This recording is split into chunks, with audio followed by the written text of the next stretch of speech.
আসসালামু আলাইকুম। প্রিয় দর্শক, গত কদিন ধরেই একটা আলোচনা রাজনৈতিক অঙ্গনে বেশ শোনা যাচ্ছে।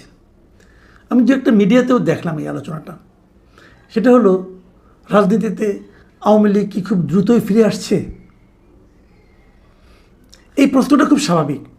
আওয়ামী লীগ যে বাংলাদেশের রাজনীতিতে ফিরে আসছে এটা নিয়ে আমার কোনো সন্দেহ নাই, কিন্তু সেই আশাটা কত দ্রুত হবে এটি হলো আলোচনা।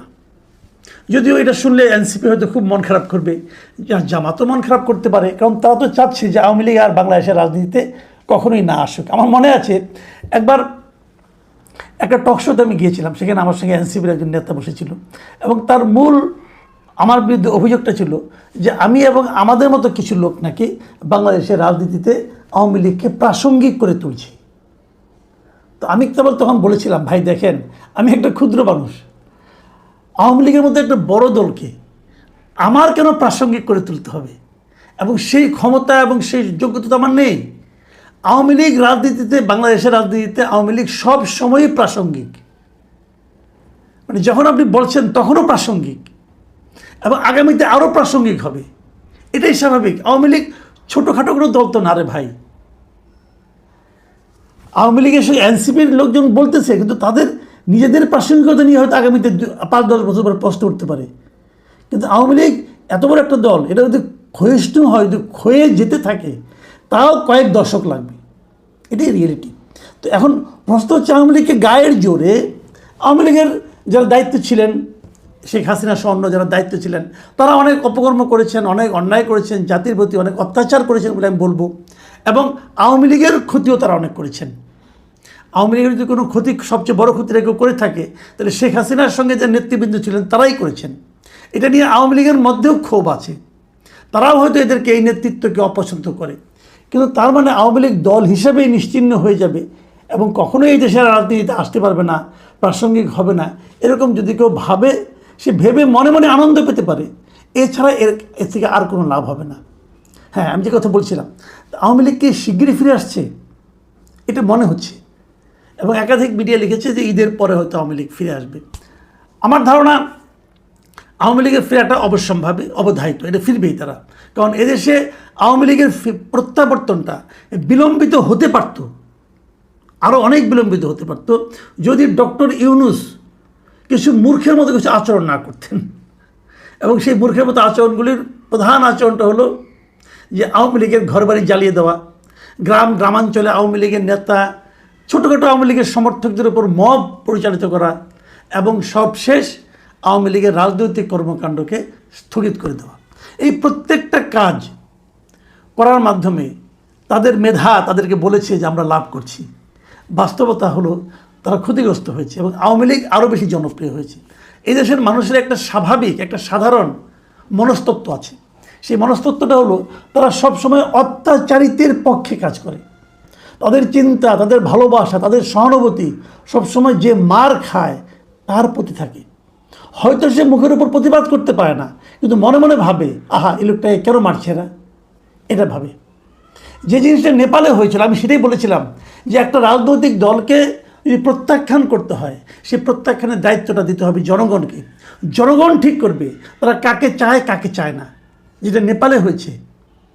নেপালে যারা এতদিন ক্ষমতায় ছিল, এই কমিউনিস্ট বলেন, কমিউনিস্ট পার্টি বলেন, মাওবাদীরা বলেন, অথবা নেপালি কংগ্রেস বলেন, তাদের সবার ভরাডুবি হয়েছে। একেবারে নতুন একটা দল তারা কিন্তু উঠে এসেছে। তাদেরকে ভরাডুবি কে করিয়েছে? সরকার না।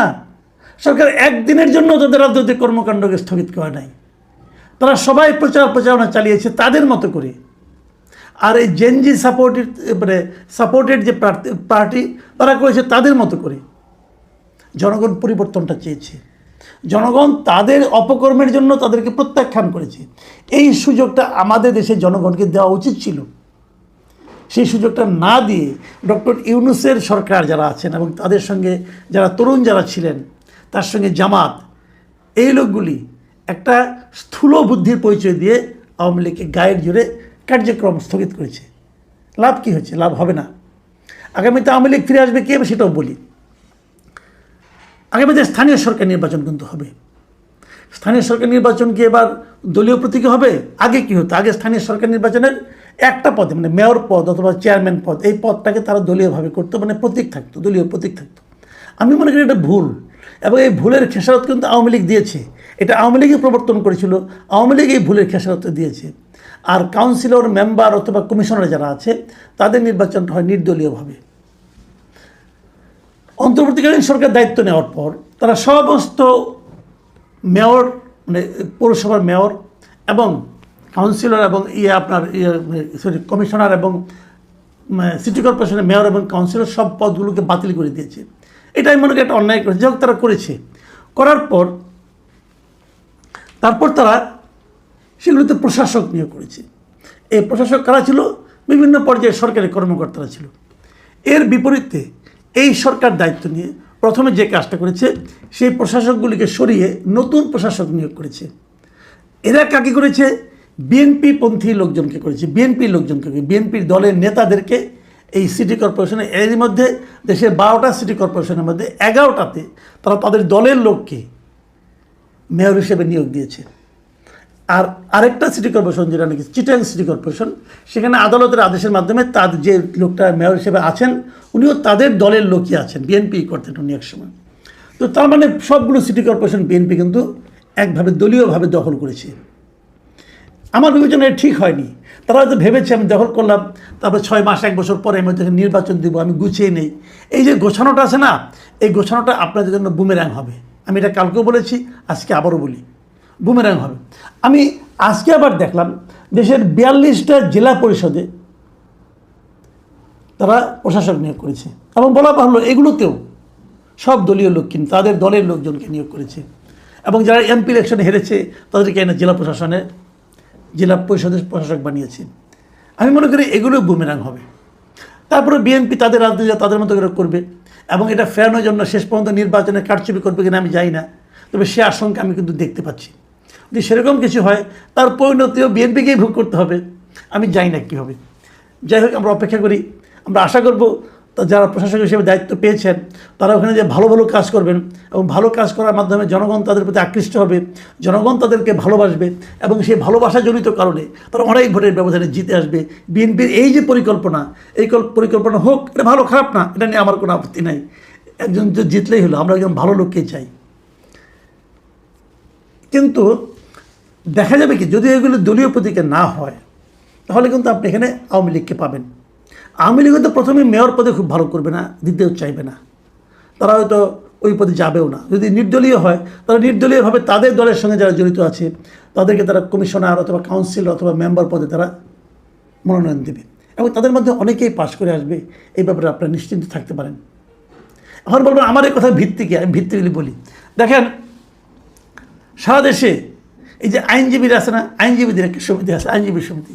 দেশে 74টা আইনজীবী সমিতি আছে সারা দেশে, বিভিন্ন জেলায়, হাইকোর্টে, সুপ্রিম কোর্টে, এরকম জায়গা আছে। এগুলোতে এরই মধ্যে নির্বাচন শুরু হয়ে গেছে। আওয়ামী লীগের পতনের পর প্রায় 14টা আইনজীবী সমিতির কিন্তু নির্বাচন হয়েছে। প্রথম দিকে ভালো করেনি, এখন কিন্তু ধীরে ধীরে আওয়ামী লীগের লোকজন এই নির্বাচনগুলিতে ভালো করতেছে। আমি দু একটা উদাহরণ দিয়ে বলি। গত 28শে ফেব্রুয়ারি কক্সবাজার জেলা আইনজীবী সমিতির নির্বাচন হয়েছে। সেখানে 17টা পদের মধ্যে 7টাতে জিতেছে আওয়ামী লীগ সমর্থিত প্যানেল। 17টার মধ্যে 7টা তারা সভাপতি সেক্রেটারিতে জিতে নাই, ওগুলোতে বিএনপি এবং জামাত জিতেছে। কিন্তু অন্যান্য পদের মধ্যে 17টার মধ্যে 7টাই জিতছে আওয়ামী লীগের লোক, আওয়ামী লীগের সমর্থিত লোক যারা। এর আগে 18 তারিখে নোয়াখালী জেলা আইনজীবী সমিতি যে নির্বাচন হয়েছে, সেখানেও আওয়ামী প্যানেল ঠিক না, আওয়ামী সমর্থিত প্যানেল থেকে 9টা পদে জয়ী হয়েছে। তার আগে 26শে জানুয়ারি ব্রাহ্মণবাড়িয়া আইনজীবী সমিতির নির্বাচনেও সভাপতি সহ 10টি পদ পেয়েছে আওয়ামী লীগ সমর্থিত প্রার্থীরা। তাহলে এটা খুব স্বাভাবিক। এছাড়া আপনার লক্ষ্মীপুরেও এরকম জেলা আইনজীবী সমিতিতে 8টা পদ পেয়েছে তারা, চাঁপাইনবাবগঞ্জেও 6টা পদ তারা পেয়েছে। কিন্তু তো এইভাবে কিন্তু চলতে থাকবে আগামীতে, এই ধারাটা অব্যাহত থাকবে। এবং এরই ধারাবাহিকতায় আগামী মে মাসের মাঝামাঝি 13-14 তারিখে মে মাসে সুপ্রিম কোর্ট আইনজীবী সমিতির নির্বাচন হবে। আপনারা দেখবেন সেখানেও আওয়ামী সমর্থিত আইনজীবীদের একটা বড় অংশ পাশ করে আসবে।